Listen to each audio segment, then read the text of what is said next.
Hello my dear students, welcome to talking textbooks leaving no child behind. हम लोग जो है simple machine को स्टडी कर रहे हैं, राइट। एंड हमने अब तक जितने भी तरीके के लिवर्स हैं वो सब स्टडी कर लिए हैं, ठीक है। अब देख सकते हैं आप लोग कि जो हमने लिवर्स के बारे में स्टडी किया है, अब जो आगे की जो सिंपल मशीन्स हैं जो हमें पढ़नी है, लाइक पुली, सिंपल मशीन्स में कौन कौन आता है और वेज आता है, राइट, इंक्लाइन प्लेन आता है, ये सब चीज़ें हम लोग आज पढ़ने वाले हैं। तो हम we are like looking at the extra simple machines जो कि हम लोगों ने देखी थी। 6 टाइप्स ऑफ मशीन्स देखी थी, राइट। अब हम बाकी की बात करेंगे क्योंकि अभी तक लिवर हमने पढ़ लिया। वी हैव लिवर जो कि हम लोगों ने पढ़ा है वो 3 टाइप्स के होते हैं, क्लास 1, क्लास 2 एंड क्लास 3, ठीक है। ये तीनों हमने स्टडी कर लिया अच्छे से। इस लेक्चर में हम लोग बाकी के सिंपल मशीन्स देखेंगे, ऑलराइट। और आप सभी को पता है कि हम लोग क्या करते हैं, ओलंपियाड्स के साथ साथ स्कूल एग्जामिनेशन की भी प्रिपरेशंस करते हैं, right. So we do study for the 6th, 7th, 8th school examination as well as the olympiad. साथ ही साथ 9th, 10th के लिए we do study for NTSC, NSCHS, PRMO with the school examination, right. तो एक तरीके से आप पूरा प्रिपरेशन हमारे साथ कर सकते हैं जिसमें आप स्कूल एग्जामिनेशन को भी क्रैक कर पाएंगे और ओलंपियाड्स के लिए भी स्टडी कर पाएंगे, राइट। और सिर्फ इतना सही करना है आपको कि आपको हमारे साथ पढ़ना है, right. If you want any DPP or study material, you can access them through the Telegram channel. You have to write the code TTP06 over there and then you can join the channel और फिर जो भी चीज़ें access कर सकते हैं वो वहाँ पे आपको अवेलेबल हो जाएगी, राइट। अब देखो, ये जो टीम आप देख रहे हैं, दिस इज़ द टीम जो कि आपके लिए बहुत मेहनत कर रही है ताकि आप सभी को क्वालिटी एजुकेशन प्रोवाइड की जा सके। Definitely we are from Kota and we are trying to give you all the knowledge from the Kota to India, right. And that's our aim कि हम सभी बच्चों को इस एबल बना सके कि वो क्या करे, अपने एग्जामिनेशंस के साथ साथ, स्कूल एग्जामिनेशन के साथ साथ ओलंपियाड्स को भी क्रैक कर सकें। ये ज़्यादा नेसेसरी है। अभी से अगर आप ओलंपियाड्स की स्टडी करेंगे तो फिर क्या फ़ायदा होगा आपको आगे जाके ओलंपियाड के लिए जो ज़्यादा मेहनत करनी पड़ती है वो नहीं करनी पड़ेगी, क्योंकि आप पहले से ही उसके लिए थोड़ा थोड़ा प्रिपेयर कर रहे हो। आप अपने माइंडसेट बना रहे हो कि ओलंपियाड में कैसे डील करना है। जब कभी ओलंपियाड में कम नंबर आते हैं तो फिर किस तरीके के तुमको फील होता है, क्या तुम्हें दूसरों को देख के एक जगह बैठ जाना चाहिए कि भाई मुझसे नहीं होगा, या फिर आपको ये सोचना चाहिए कि इस बार कम आए हैं कोई बात नहीं, नेक्स्ट टाइम हम लोग बहुत अच्छा करेंगे, ये सोचना। तो ये जो माइंडसेट है ये आपका प्रिपेयर होता है कैसे, जब आप अलग अलग ओलंपियाड्स को रेगुलरली देते हो। तो अभी से अगर आप स्टार्ट कर रहे हो, अगर ओलंपियाड्स के लिए स्टडी करना स्टार्ट कर रहे हो तो क्या होगा, आपके दिमाग में एक तो नॉलेज बैठती जाएगी, बेसिक नॉलेज आपका क्लियर होता जाएगा, साथ ही साथ आपको एक माइंडसेट क्रिएट होता जाएगा कि ठीक है मैं कर सकता हूँ, क्योंकि हम लोगों ने और भी ओलंपियाड्स दिए हैं। तो तुम्हारा कॉन्फिडेंस लेवल भी साथ साथ बिल्डअप होते जाएगा। And that's why you should go for the olympiad. School examination में तो सिर्फ तुम क्या कर सकते हो, स्कूल एग्जामिनेशन पे नॉर्मल बुक्स पढ़ो और दे सकते हो, बट अपने नॉलेज को इंक्रीज करने के लिए, if you are someone who crave for the knowledge, अगर कोई ऐसा बच्चा है तो that you can definitely go for the olympiads and you should do that too, right. आगे जाके आप लोग IIT JEE के लिए फ़ाइट करते हो, नीट के लिए फ़ाइट करते हो, तो उसके लिए तुम लोग अगर अभी से इन ओलंपियाड्स को देना शुरू करोगे तो तुम्हें अपने आप ही एक कॉन्फिडेंस और माइंडसेट तैयार होते जाएगा एंड बाद में ये आपको बहुत बहुत बहुत हेल्प करने वाला है। And that's why you should go for the olympiads, ये मेरा रिकमेंडेशन है। And that's why we are providing you these lectures, ताकि आप लोग ये कर सकें, right, from the comfort of your home.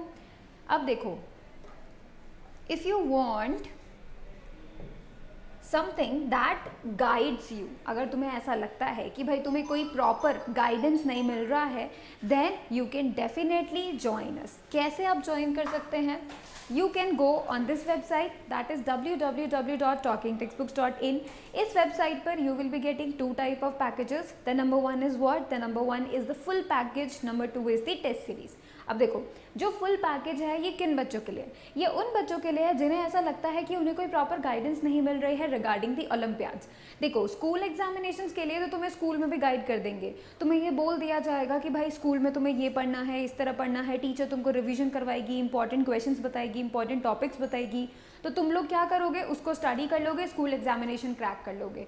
लेकिन स्कूल एग्जामिनेशन के साथ साथ ओलंपियाड्स के गाइड करने वाले बहुत ही कम लोग होते हैं, राइट, जो कि ओलंपियाड्स के बारे में में जानते हैं, ओलंपियाड्स के लिए गाइड कर सकते हैं बच्चों को, उनको स्टडी करने का तरीका बता सकते हैं, उनको मेथड बता सकते हैं, उनको इंपॉर्टेंट टॉपिक्स बता सकते हैं। तो ये चीज़ बहुत ही कम बच्चों को मिलती है, राइट। एंड दैट्स वाई अगर आपको ऐसा लगता है कि आपको किसी भी ओलंपियाड को लेके, कॉम्पिटिटिव एग्जामिनेशन को लेके कोई प्रॉपर गाइडेंस नहीं मिल रही है, आपको कोई बता नहीं रहा है कि किस तरीके की बुक स्टडी करें, क्योंकि बहुत सारी बुक्स अवेलेबल है, variety of books are available. आपको कौन सा बुक चूज़ करना है, आपको कौन सी बुक से स्टडी अच्छे से करना है, ये आप डिसाइड करेंगे, राइट। दैट्स वाई जब कभी भी किसी बच्चे को ओलंपियाड को लेकर जो गाइडेंस चाहिए होती है वो बहुत ही इम्प्रॉपर हो सकती है, बिकॉज काफ़ी लोग इसके बारे में नहीं जानते हैं।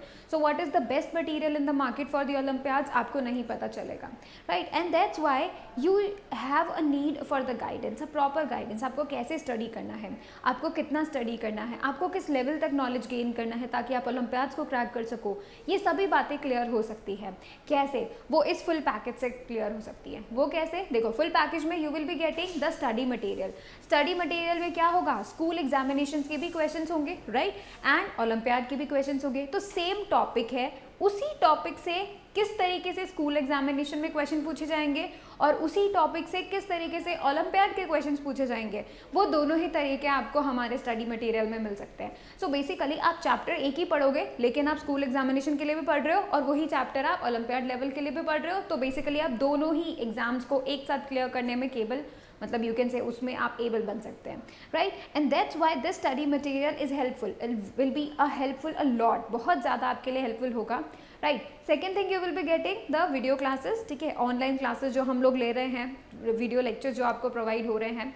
तो ये किस तरीके से आपको हेल्प करेगी? डेफिनेटली ये वीडियो क्लासेस आपको हेल्प करेगी, डेफिनेटली। कैसे करेगी? कि आप उससे पढ़ रहे होंगे, you will be like teaching all the concept, जो भी कंसेप्ट है उन सबको हम लोग आपको पढ़ा रहे होंगे, right. That's why how you can go with the lectures, right. फिर थर्ड थिंग क्या होगा? Homework submission. आपको क्या करना पड़ेगा? होमवर्क करना पड़ेगा। आप डेली होमवर्क करोगे, आप सबमिट करोगे, तो उसका क्या फ़ायदा होता है? देखो, होमवर्क सबसे इंपॉर्टेंट होता है, स्कूल एग्जामिनेशन के लिए भी इंपॉर्टेंट होता है। जो आपको स्कूल में होमवर्क मिलता है वो भी बहुत ज़रूरी है, और जो हम आपको होमवर्क देंगे वो भी बहुत ज़रूरी है। कैसे? होमवर्क से क्या होगा? You always deal questions. Homework में आप क्वेश्चंस के साथ डील करते हो। होमवर्क में आप देखते हो किस तरीके के क्वेश्चंस आपको मिले हैं, टीचर ने क्या होमवर्क करने दिया है, क्या कौन से क्वेश्चंस करने हैं। जब आप क्वेश्चंस को डील करते हो, क्वेश्चन को सॉल्व करने की कोशिश करते हो, तब आपको पता चलता है कि भाई इसमें इस क्वेश्चन को मुझे ऐसे करना चाहिए था, या फिर अभी आप जिस अप्रोच से कर रहे हो उससे आंसर नहीं आ रहा है, राइट। आप कोई गलत फॉर्मूला लगा दो, आपको कोई क्वेश्चन समझ में नहीं आए, राइट। ये सब चीज़ें कैसे पता चलेंगी? होमवर्क करने से पता चलेंगी। एंड दैट्स वाई आपको होमवर्क करना होगा और हमें सबमिट करना होगा, ठीक है। फिर आपको मिलेगा fourth thing, by weekly quizzes. By weekly quizzes क्यों? एक वीक में आपको 2 टाइम्स जो है देना पड़ेगा टेस्ट।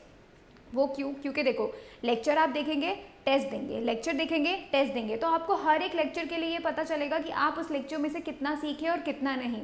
और जब आप टेस्ट देंगे तो आपको पता चलेगा कि ये टॉपिक आपका कितना स्ट्रांग है और कितना वीक है। उससे आपको और क्या क्या पता चलेगा? ये पता चलेगा कि आपको इस टॉपिक के लिए ज़्यादा मेहनत करनी पड़ेगी।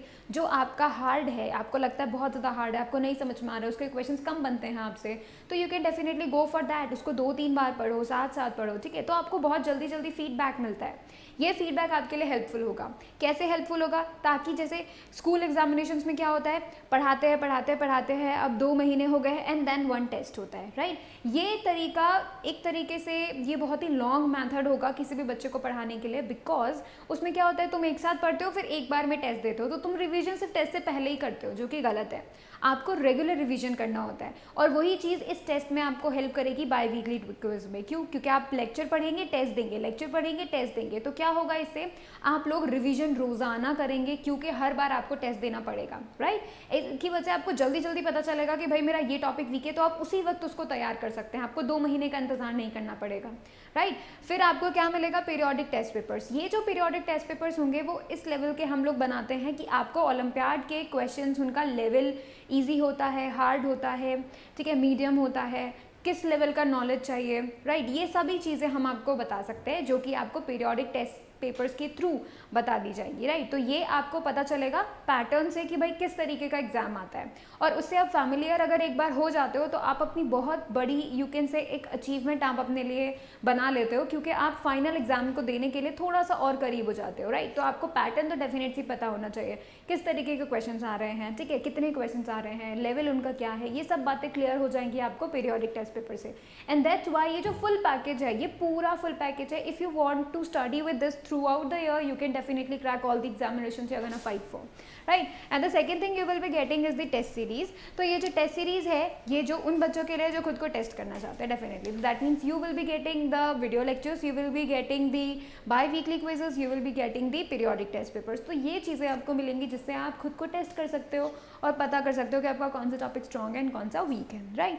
And if you want to buy these both of the package और any of the package, you can definitely write a code CY Live. If you write this code, you will be getting a 30% discount, right. तो अगर आप talkingtextbooks.in से कोई भी package खरीदते हैं और ये कोड लगाते हैं, then you will be getting a 30% discount, right. और अभी आपको ऐसा लगता है कि भाई ये जो पैकेजेस है ये आपको किस तरीके से हेल्प करेंगे, आपको हेल्प करेंगे कि भी नहीं करेंगे, ये चीज़ अगर आप जानना चाहते हो, कोई भी क्वेरी इनसे रिलेटेड अगर आपको है, then you can call us on this number 919549041111। अगर आप इस नंबर पे कॉल करेंगे तो आपकी सारी क्वेरीज जो हैं वो सब की सब रिजॉल्व हो जाएगी, आपका कोई भी डाउट है वो क्लियर हो जाएगा, right. Then you can go for it. चलो अभी हम प्रॉमिस करते हैं, ठीक है। Promise yourself that you will be watching the whole lecture, you will be making proper notes and you will be revising on the daily basis along with that one question that I told you earlier. आपको क्या करना है, आपको रोजाना एक question करना है, एक हार्ड क्वेश्चन रोजाना करना है फिजिक्स का, ठीक है। चलो अभी हम देख रहे हैं other simple machines. Other simple machines में सबसे पहला जो है वो कौन है, पुली, ठीक है। सबसे पहला जो हम लोग देखने वाले हैं दैट इज पुली। अब ये पुली क्या होता है, किस तरीके का होता है, let me tell you that. ये देखो पुली क्या होता है, एक circular you can say wheel, circular होता है, ये मेटल का डिस्क हो सकता है, ये व्हील हो सकता है, but it has to be something circular, ठीक है। ये क्या है, एक सर्कुलर व्हील है, ठीक है। एंड अब क्या होता है, ये जो सर्कुलर व्हील है वो यहाँ से जो है अटैच होती है, ठीक है, यहाँ से इस एक्सल से अटैच होती है, जिसकी हेल्प से क्या हो रहा होता है, ये व्हील उसी जगह पे रोटेट कर सकता है, ठीक है, उसी जगह पे ये व्हील रोटेट कर सकता है, ठीक है। एक फिक्स्ड पुली है ये बिल्कुल, और देखो यहाँ पे साइड में तुम लोग देख सकते हो, दिस इज द ग्रूव, ये फ्लैट डिस्क, और ये अटैच होती है इससे, इसका सपोर्ट यू कैन से फिक्स सपोर्ट, ठीक है, हम लोग उसको बोल सकते हैं रिजिड सपोर्ट, तो वहाँ से वो जो है अटैच होती है। अब इसका फ़ायदा क्या है, इसका फ़ायदा क्या है कि ये क्योंकि रोटेट हो सकती है तो इसको हम यूज़ कर सकते हैं लाइक दिस, हम इस तरीके से यूज़ कर सकते हैं, चीज़ों को उठाने के यूज़ कर सकते हैं। अगर अब इसी के ऊपर ये जो डिस्क है ये क्या होती है, रोटेट होती है, इसी के ऊपर अगर हम इसके ऊपर क्या लपेट दें, रस्सी को जो है वाउंड कर दे, लपेट दे, तो क्या होगा, कोई भी बॉक्स, कोई भी चीज़, सामान को उठाना would be easy for us, ठीक है। इसी वजह से तो जो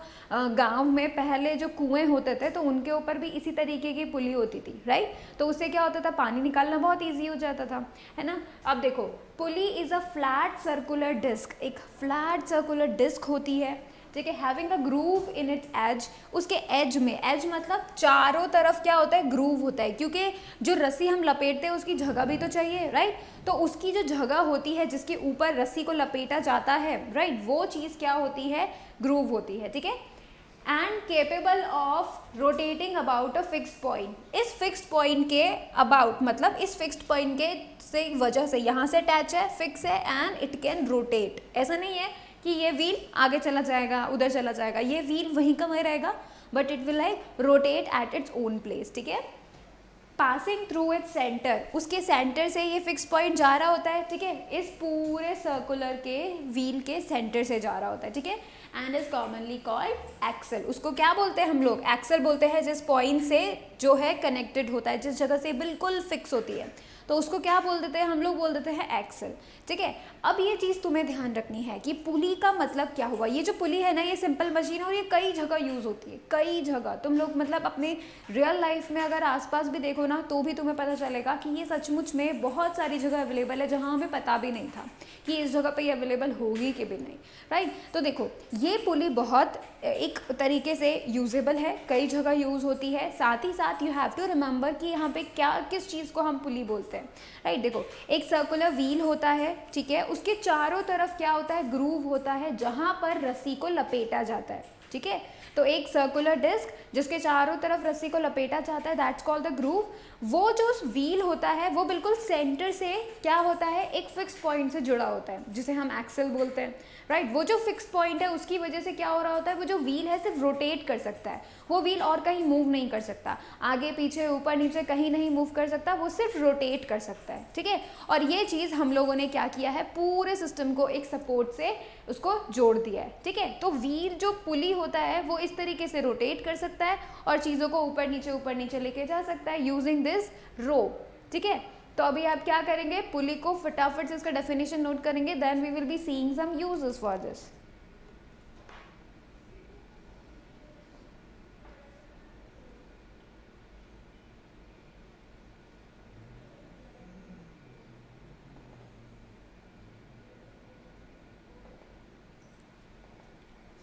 ठीक है, तो अब हम क्या करते हैं, पुली के यूजेस देखते हैं।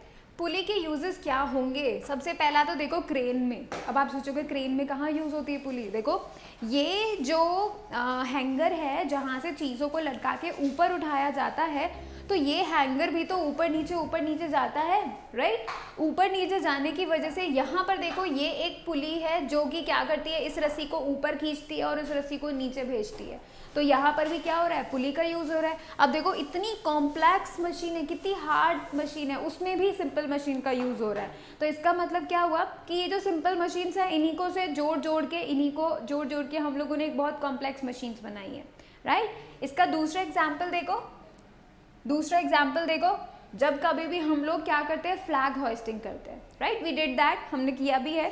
तो जब हम फ्लैग होइस्ट करते हैं तो क्या होता है, फ्लैग को जब खींचा जाता है तो एक पुली ऊपर होती है, उस पुली की हेल्प से हम क्या करते हैं, फ्लैग को ऊपर लेके जाते हैं, उसको टाई करते हैं, राइट। तो उसकी वजह से क्या होगा, बस हमें रस्सी खींचनी होती है और फ्लैग खुल जाता है, रस्सी खींचनी होती है, फ्लैग ऊपर चले जाता है, फ्लैग नीचे आ जाता है। तो फ्लैग के लिए भी हमने क्या यूज़ किया, पुली, सिंपल मशीन को यूज़ किया।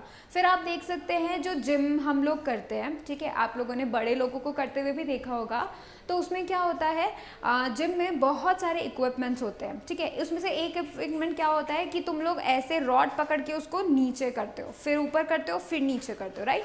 तो ये क्या होता है, ऊपर से नीचे आ रहा है तो उसमें भी क्या, एक पुली अटैच होती है। ऐसे करके बहुत सारे एग्जाम्पल्स हैं जो आप लोग अपने आसपास देख सकते हो जहाँ पे रियली में पुली का यूज़ हो रहा है, और वो सिंपल मशीन बड़ी बड़ी कॉम्प्लेक्स मशीन्स को बनाने में यूज़ होती है, ठीक है। तो अब हम क्या करते हैं, अपनी सेकेंड मशीन की तरफ चलते हैं जो आज हम देख रहे हैं, and that is wheel and axle. जो व्हील एंड एक्सल होता है ना, वो कुछ इस तरीके का होता है, मतलब एक व्हील और उससे जुड़ी एक रॉड, ये दोनों अटैच है, उसे हम क्या बोल देते हैं, व्हील एंड एक्सल बोल देते हैं, ठीक है। This is the wheel and this is a rod, ठीक है। तो ये इस रॉड को हम क्या बोलते हैं, एक्सल बोलते हैं, ठीक है। तो ये जो व्हील है और ये जो रॉड है ये बिल्कुल अटैच होता है, ठीक है। अब ये किस तरीके से अटैच होता है वो देखो, अटैच ही किस तरीके से होता है कि अगर मैं सिर्फ इस व्हील को पकड़ूं और इस व्हील को रोटेट करूं, घुमाऊं, ठीक है, जब मैं इसे घुमाऊंगी ना तो ये व्हील जो है ये भी रोटेट होगा, ये इस तरीके से जो है अटैच होते हैं, ठीक है। और हम लोग ऐसे बोल सकते हैं कि अगर मैंने इस व्हील को रोटेट करवाया तो क्या होगा, ये वाली एक्सल भी रोटेट होगी। आप लोगों ने टॉय कार्स देखी है, टॉय कार्स के अंदर जो उनके दो टायर्स होते हैं, कभी तो कभी तोड़ा तो होगा ही, राइट, कई बार हमारे जो खिलौने वो टूट जाते हैं। अभी देखो, जब खिलौने टूटे तो मैंने ऐसा देखा कि जो टायर्स होते हैं, टॉय कार के जो टायर्स होते हैं वो दोनों कनेक्टेड होते हैं एक बीम से, यू कैन से एक छोटा सा रॉड से, ठीक है। तो वो दोनों कैसे होते हैं, जब मैं क्या करूँगी, इस रॉड को क्या करूँगी, हिलाऊंगी, रोटेट करूँगी, तो वो जो टायर्स है वो भी आगे पीछे रोटेट करेंगे। तो वो इस तरीके से जुड़े होते हैं कि अगर रॉड को रोटेट करेंगे तो व्हील भी रोटेट होगा, और अगर व्हील को रोटेट करेंगे तो रॉड भी उसके साथ साथ रोटेट होगी। तो ये कुछ इस तरीके से आपस में कनेक्टेड है। अब ये जो व्हील एंड एक्सल है, ऐसा भी हो सकता है कि एक व्हील की जगह यहाँ पे भी एक व्हील लगा दो तो भी ये व्हील एक्सल ही होगा, ठीक है। तब हम इसे कुछ अलग नाम नहीं देंगे, तभी भी ये व्हील एक्सल ही होगा। एक व्हील है, एक रॉड है, तो भी ये व्हील एंड एक्सल है।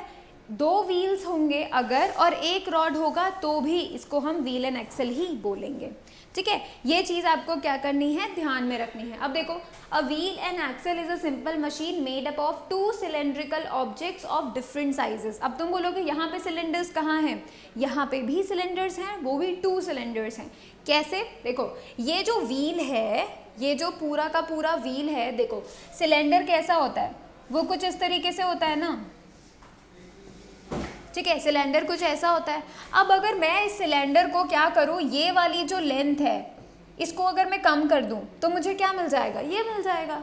सही बात है ना, यही तो मिल जाएगा हमको, है ना। और इसको, ये वाला जो एरिया है, जो सर्कुलर एरिया है, इसको मैं बड़ा कर दूँ, ये वाली लेंथ को अगर मैं छोटा कर दूँ तो I will be getting this wheel, right. और अगर इसी सिलेंडर के ये वाला जो सर्कुलर पार्ट है इसे मैं छोटा कर दूं और ये वाला जो लेंथ है इसे बड़ा कर दूं तो मुझे एक रॉड मिल जाती है जिसे एक्सल बोलते हैं। So these are the 2 cylinders but of different sizes. सबका साइज डिफरेंट है, राइट। इसका लेंथ बहुत बड़ा है, राइट, और उसका जो एरिया है, सर्कुलर एरिया है, बहुत छोटा है। इसकी बात करें, ये जो एक्सल है दिस इज 1 सिलेंडर, ठीक है। ये भी क्या है, हम लोग बोलेंगे 1 सिलेंडर है। और ये 1 सिलेंडर है, वो भी कैसे, इसमें हम क्या बोलेंगे, सिलेंडर विद लॉन्ग लेंथ,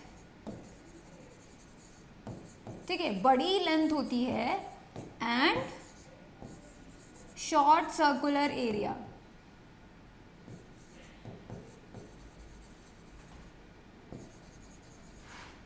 ठीक है, तो ये वाला जो एक्सल है वो क्या है, वो एक सिलेंडर है लेकिन वो एक बहुत बड़ा सिलेंडर है, ठीक है, जिसका लेंथ बहुत ज़्यादा है बट सर्कुलर एरिया जो है वो बहुत छोटा है, तो हमने उसको 1 सिलेंडर बोला। ये वाला जो व्हील है ये भी एक सिलेंडर है और ये भी कैसा सिलेंडर है, इसे हम बोलेंगे अदर सिलेंडर, दूसरा वाला जो सिलेंडर है ये, ठीक है। इसके लिए क्या होगा, इसका हम लोग बोलेंगे शॉर्ट लेंथ, ठीक है, ये हो गया शॉर्ट लेंथ। मतलब ऐसा किया कि तुमने जो बड़ी लेंथ थी उसको लेकर आए और इतना पास लेके आ गए, तो इसकी लेंथ बस इतनी सी ही है, देखो बस इसकी लेंथ इतनी सी ही है, ठीक है। बाकी उसका जो ये सर्कुलर पार्ट है ये बहुत बड़ा है, ठीक है, तो हम बोलेंगे लार्ज सर्कुलर एरिया,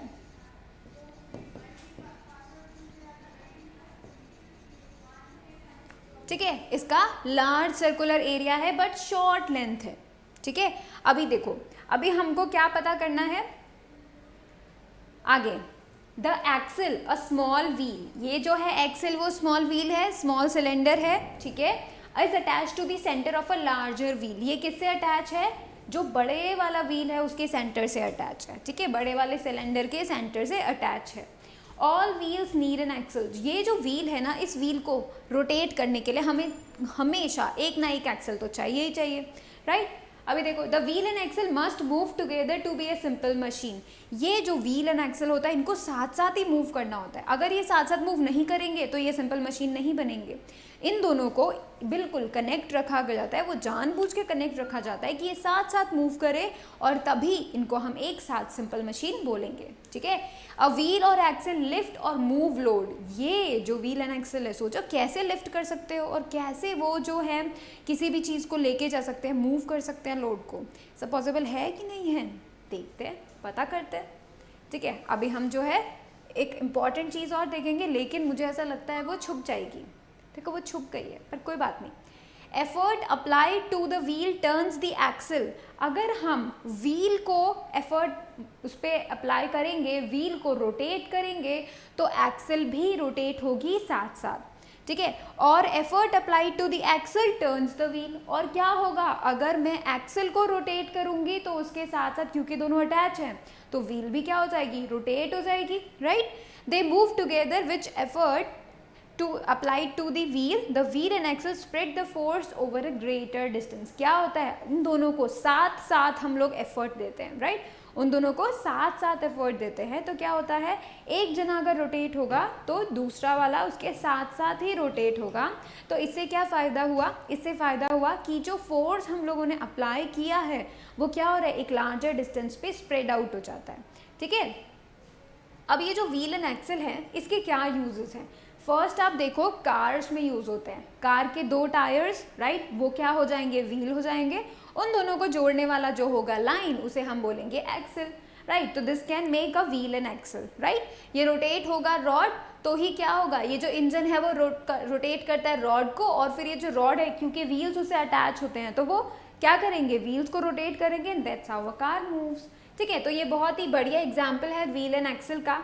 दूसरा देखो, आपने जो लॉक देखे जिनको घुमा के खोला जाता है ना, वो भी व्हील एंड एक्सल होते हैं। कैसे, देखो जब कभी भी ये जो लॉक है ना उसको ऐसे घुमाएंगे, ठीक है, तो जब हम ऐसे घुमा रहे होते हैं तो इससे अटैच जो एक्सल होती है जो इन दोनों को अटैच करती है वो क्या है, वो भी रोटेट होगी, जिसकी हेल्प से क्या होगा, दरवाज़ा खुल जाएगा, राइट। और फिर जब हम इनको इस तरीके से रोटेट करेंगे तो दरवाज़ा बंद हो जाएगा, राइट। तो ये जो लॉक ये देख रहे हो आप, इसमें भी आपको क्या मिलेगा, व्हील एंड एक्सल मिलेगा। सोचो इसमें तक व्हील एंड एक्सल यूज़ हो रहा है, ठीक है।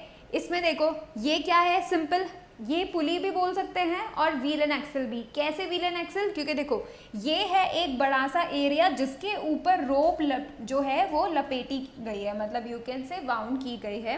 अब ये जो पूरा का पूरा व्हील है इसे हम जब रोटेट करेंगे तो क्या होगा, इस व्हील से अटैच ये एक्सल है ये भी रोटेट होगी।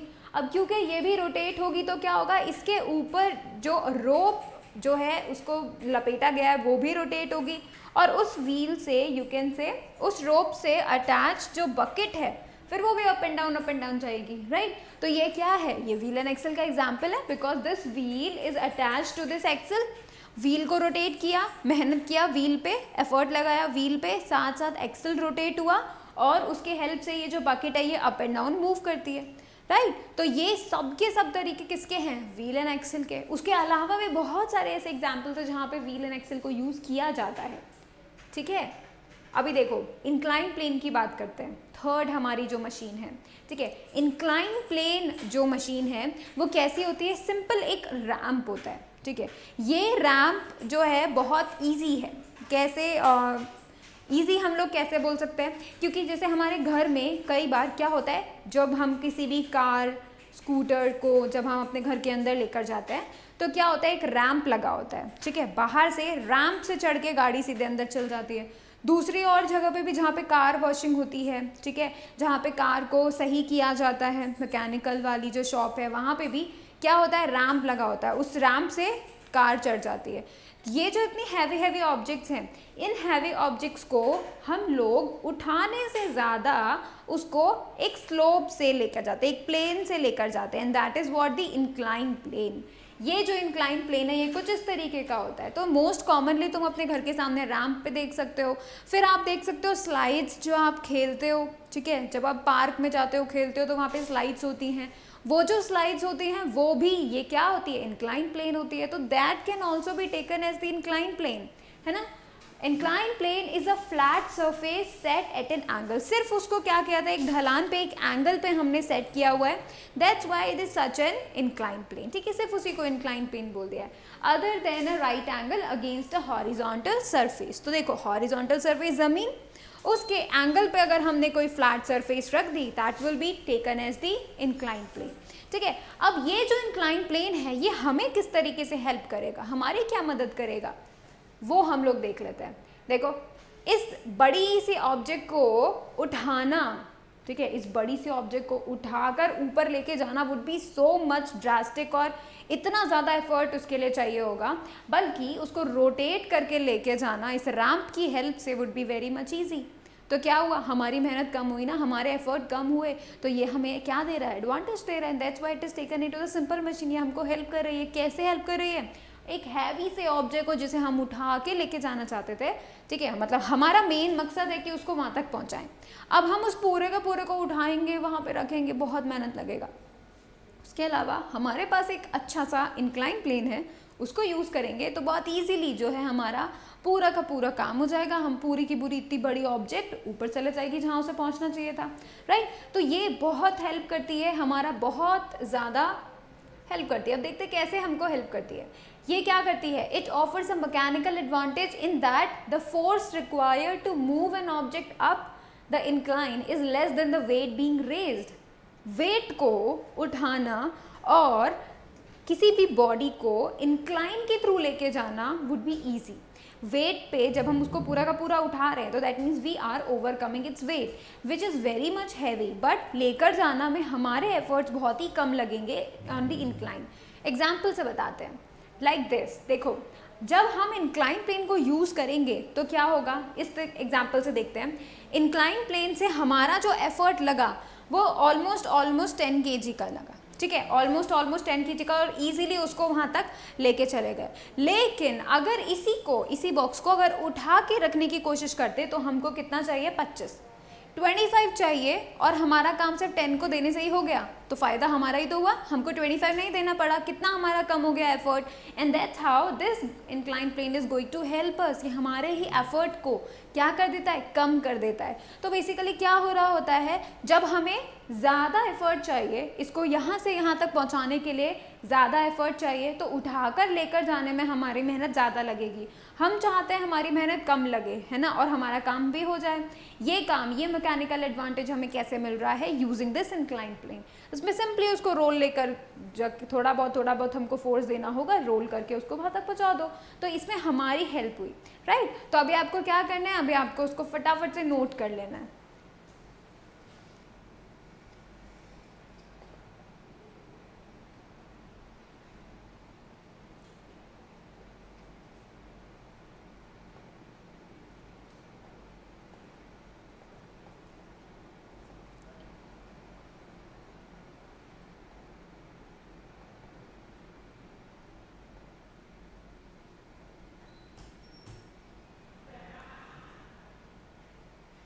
ठीक है, तो अब हम देखते हैं नेक्स्ट, जो कि है वेज।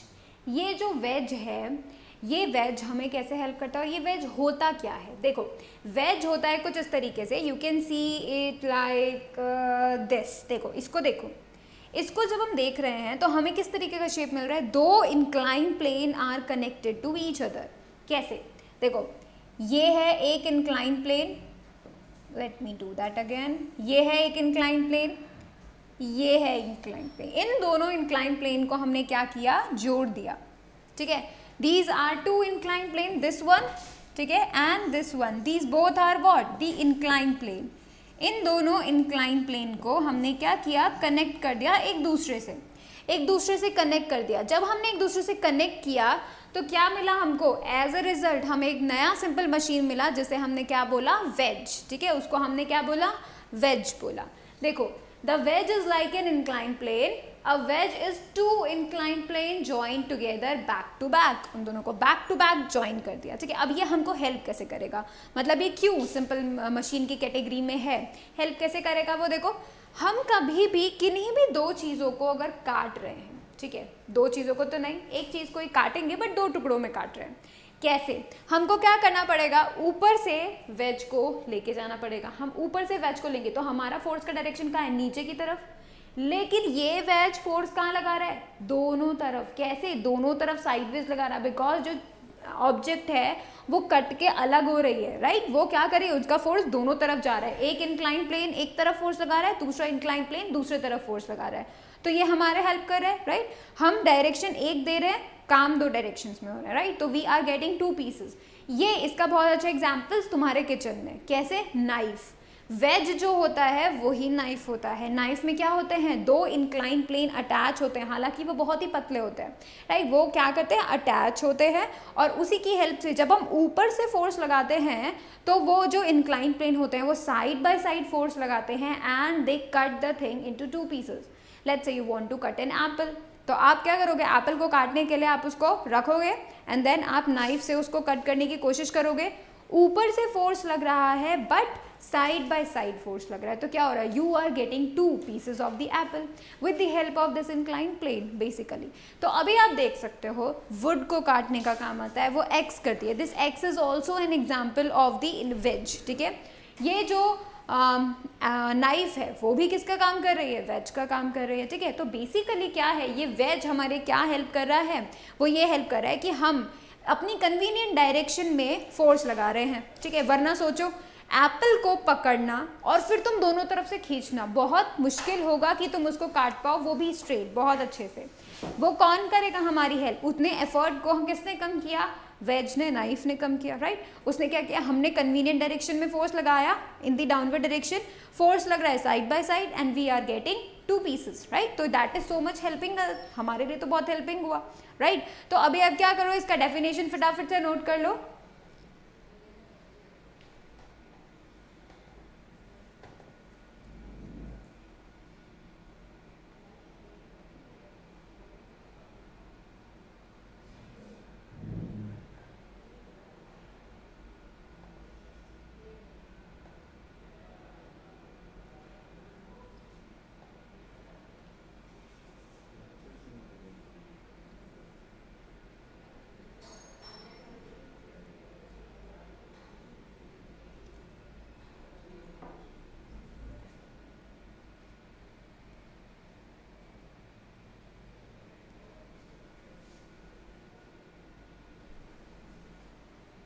ठीक है, अब देखो इसके कुछ एग्जाम्पल्स तो हम लोग देख ही चुके हैं भाई, वो कहाँ गए एग्जाम्पल्स, देखो एग्जाम्पल्स जो हम लोग देख रहे थे, अभी देखो अभी हम अलग एक स्क्रू की बात करते हैं। This is the another simple machine and this is the last machine we are going to study. So this is an screw, ये एक स्क्रू है एंड आपको ये बात ध्यान में रखना है कि ये स्क्रू कैसे बनता है। ये स्क्रू बनता है एक सिलेंडर और इंक्लाइन प्लेन से। कैसे, देखो इसको देखो ध्यान से, this is the incline plane और ये जो इंक्लाइन प्लेन है ना, ये इस सिलेंडर के ऊपर लपेटा गया है and that's how we are getting a screw. हमको स्क्रू कैसे मिल रहा है, हमको स्क्रू इस तरीके से, ये जो स्क्रू है वो कैसे मिल रहा है कि एक सिलेंडर के ऊपर हमने क्या किया, ये इंक्लाइन प्लेन है, इसको क्या किया, रैप कर दिया एंड वी डिड दैट, तब जाके हमें जो है स्क्रू मिला, राइट। तो screw is also a simple machine. इसको हम कैसे बोलते हैं, इसको हम डिस्क्राइब कैसे करते हैं, an incline plane wrapped around a cylinder, एक सिलेंडर के चारों तरफ जो है इंक्लाइन प्लेन को रैप कर दिया है and that's what we get and screw. ठीक है, अब देखो ये जो स्क्रू है वो काम क्या करता है, ये स्क्रू क्या करता है, दो चीज़ों को होल्ड करने के काम आता है। लेट्स से समथिंग लाइक, जैसे कोई भी चीज़ है जिसे हम ले सकते हैं, एक बॉक्स है, हमें उसको स्क्रू लगा के हमने उसको बिल्कुल अटैच कर दिया, उसके लिड को बिल्कुल अटैच कर दिया, राइट, फिक्स कर दिया।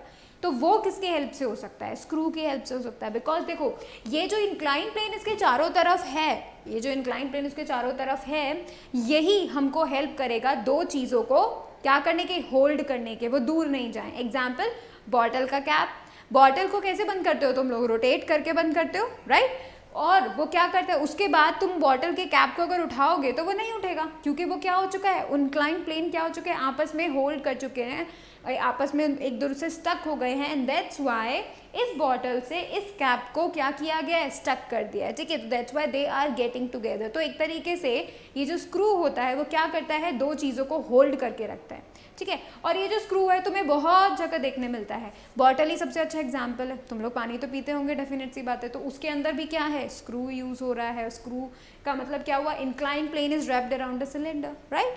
तो ये क्या काम आता है, इट होल्ड्स थिंग्स टुगेदर। ठीक है, इट होल्ड्स थिंग्स टुगेदर, यही इसका मेन काम होता है। ठीक है, तो बेसिकली ये हमको हेल्प करता है by sticking the things, right. ये सिर्फ, और डेफिनेटली इसके अलावा भी ये स्क्रू बहुत सारे एग्जाम्पल्स हमारे सामने प्रेजेंट करता है, इसके बहुत सारे यूजेस हैं। और राइट, तो अब जो है आप लोगों ने देखा कि these are the simple machines, these are the other simple machine जो कि आपको बहुत हेल्पफुल होती हैं and they definitely decrease your efforts, right. तो basically that's why these are the simple machine which are going to help us in our work, right. तो अब आप क्या करो, फटाफट से स्क्रू को यूज़ करो, नोट करो यूज़ कैसे करोगे।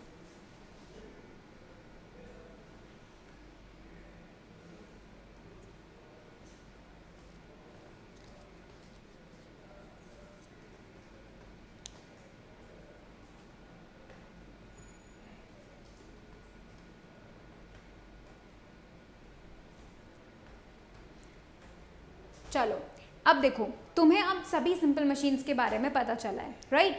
अब जो मशीन्स होती हैं उनको तुम संभाल के कैसे रख सकते हो, धीरे धीरे तो वो खराब भी हो सकती है, तो how you can maintain them, that's what we are going to study in the next slide. ठीक है, अभी मैं तुम्हें बताती हूँ how you can maintain the machines और how you can take care of them. ठीक है, उसमें सबसे पहला स्टेप, सबसे पहला स्टेप क्या पता होना चाहिए तुम्हें, वो ये पता होना चाहिए machine should be protected from dust to prevent their wear and tear. उनको डस्ट से जो है बचा के रखना चाहिए। जैसे आप मानो कि जैसे हम लोग लैपटॉप्स यूज़ करते हैं, कंप्यूटर्स यूज़ करते हैं, right, these are the complex machine, right, and उन मशीन्स को क्या किया जाता है, डस्ट से बचा के रखा जाता है, बिकॉज वो जो डस्ट है वो उनको ख़राब कर सकती है, ठीक है, वो उसमें जाके स्टक हो सकती है, उसमें जो भी उसका मशीन है वो पूरा ख़राब कर सकती है। So basically you have to save the machines from the dust, right. So when not in use machine should be kept cover. तो जब कभी भी हम मशीन को यूज़ नहीं करते हैं तो उसको कवर करके रखो। जैसे कार्स को कवर करते हैं उनके अलग कवर्स होते हैं, ठीक है, बाइक्स मोटरसाइकिल्स, लाइक और भी जितनी भी मशीन है उनका सबका जो है हमको कवर करके रखना चाहिए if you want them to maintain और the care them, right. Next आप देखो, to avoid rusting due to exposure to moisture, the non-movable iron parts of a machine should be painted। Iron से बनी हुई जो मशीन्स हैं वो बहुत ज़्यादा चांसेस हैं उनके कि मॉइस्चर लग के, ठीक है, क्या हो सकता है, वो रस्ट हो सकते हैं, ठीक है। तो आपको क्या करना है, आपको मेनली ये ध्यान रखना है कि जो भी चीज़ें आपके आयरन की बनी होती हैं you have to paint them. क्या होगा पेंट करने से, पेंट करने से क्या होगा कि आयरन से जो मॉइस्चर लगना चाहिए तो वो पेंट पे लगेगा, right, and that's why iron rust नहीं होगा और वह ज़्यादा देर तक चलेगा। जैसे कुछ आयरन के बॉक्सेस होते हैं, ठीक है, वो जो आयरन के बॉक्सेस होते हैं वो बहुत टाइम तक अगर हम यूज़ करते हैं तो वो रस्ट होने लग जाते हैं। If you want to save them you have to paint them, ठीक है। तो इसके लिए आपको क्या करना पड़ेगा, जो आयरन से बनी हुई मशीन्स होती हैं you can definitely paint them, ताकि वो मॉइस्चर के कांटेक्ट में नहीं आए, और जब वो मॉइस्चर के कांटेक्ट में नहीं आएगा तो वो रस्ट होने से भी बच जाएगा, ठीक है। तो ये चीज़ तुम ध्यान में रख सकते हो, ठीक है। ऑयलिंग भी होना चाहिए उनका, देखो, that to reduce friction the moving parts of a machine should be regularly lubricated। जितने भी जो मशीन्स हैं, ठीक है, उसमें क्या होता है, मशीन्स वर्क करती हैं तो वो मूव करती है, एक दूसरे के अगेंस्ट मूव कर रही हैं, ठीक है, रोटेट कर रही हैं। तो ये जो भी काम हो रहे हैं इसमें क्या होने के चांसेस है, फ्रिक्शन अगर वहाँ होगा तो वहाँ पे जो है मशीन के घिसने के चांसेस हैं। क्या हो जाती है, वो पूरी तरीके से घिस जाती है, फ्लैट हो जाती है, उसके जो ग्रूव्स हैं वो फिनिश हो जाते हैं। तो आपको क्या करना है, फ्रिक्शन को कम करने के लिए what you need to do is you need to oil them, lubrication उनको प्रोवाइड करना है। आपने ये चीज़ देखा होगा कि जो बाइक्स होती हैं, कार्स होती हैं, उसमें रेगुलर ऑयलिंग होता है। कोई भी मशीन हो, if you want to make them कि भाई वो अच्छे से वर्क करे, कंटिन्यूसली बढ़िया सॉफ्टली वर्क करे, तो आपको क्या करना पड़ेगा, लुब्रिकेशन देना पड़ेगा, ठीक है। ये चीज़ इंपॉर्टेंट है, आपको लुब्रिकेशन वहाँ प्रोवाइड करना होगा। Alright, so that was it, that was that chapter. और इसके अंदर हम लोगों ने आज क्या क्या देखा है, हम लोगों ने आज वेरियस टाइप्स ऑफ मशीन्स देखी हैं, पुली देखा है, इंक्लाइन प्लेन देखा है, स्क्रू देखा है, वेज देखा है, राइट, और व्हील एंड एक्सल देखा है। ये जो भी मशीन्स हैं these are call the other machine, these are the 5 machine definitely, and हम लोगों ने इसके अलावा लीवर भी स्टडी किया था। सो नेक्स्ट लेक्चर में अब हम लोग क्या करने वाले हैं, अब हम लोग रिवाइज करने वाले हैं और उसके बाद हम ओलंपियाड लेवल के क्वेश्चंस करेंगे। Alright, so basically that's how you are going to maintain, ठीक है। अभी आपको क्या करना है, अपने सारे नोट्स को मेंटेन करना है, साथ ही साथ में आपको रिवाइज करना है, और साथ ही साथ में आपको क्या करना है, क्वेश्चंस का प्रैक्टिस भी करना है, ठीक है। Thank you so much. Keep liking, keep sharing, keep subscribing, and do not forget to click on the bell icon. Thank you so much.